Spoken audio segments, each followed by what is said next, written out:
শেষ জামানায় মদিনা, এই যে আমাদের মদিনা, এর গুরুত্বটা কমে যাবে। এটা আছে হাদিসটা, মদিনার গুরুত্ব কমে যাবে, মানুষ মদিনাকে অতটা মূল্যায়ন করবে না। মানে মদিনা থেকে বিশ্বের সবকিছু নিয়ন্ত্রণ করা হবে না।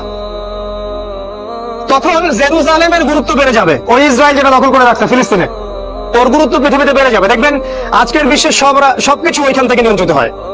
মিডিয়া বলেন, প্রযুক্তি বলেন, রাজনীতি, অর্থনীতি, সবকিছু ওইখান থেকে। সারা বিশ্বের মূল জায়গাটা এখন জেরুজালেম। নবীজি বলেছেন যখন এই অবস্থা হবে তখনই মালহামা শুরু হবে। সাহাবীরা বললেন মালহামা কি জিনিস? নবীজি বললেন এমন যুদ্ধ যে যুদ্ধে 100 জনের মধ্যে 99টা মানুষ মারা যাবে। 100 জনের মধ্যে 99টা সৈন্য মারা যাবে। এবং এই যুদ্ধটা হবে ইউফ্রেটিস বা ইরাকের ফোরাত নদীর সোনার পাহাড়কে কেন্দ্র করে। এটা সামনে হতে যাচ্ছে।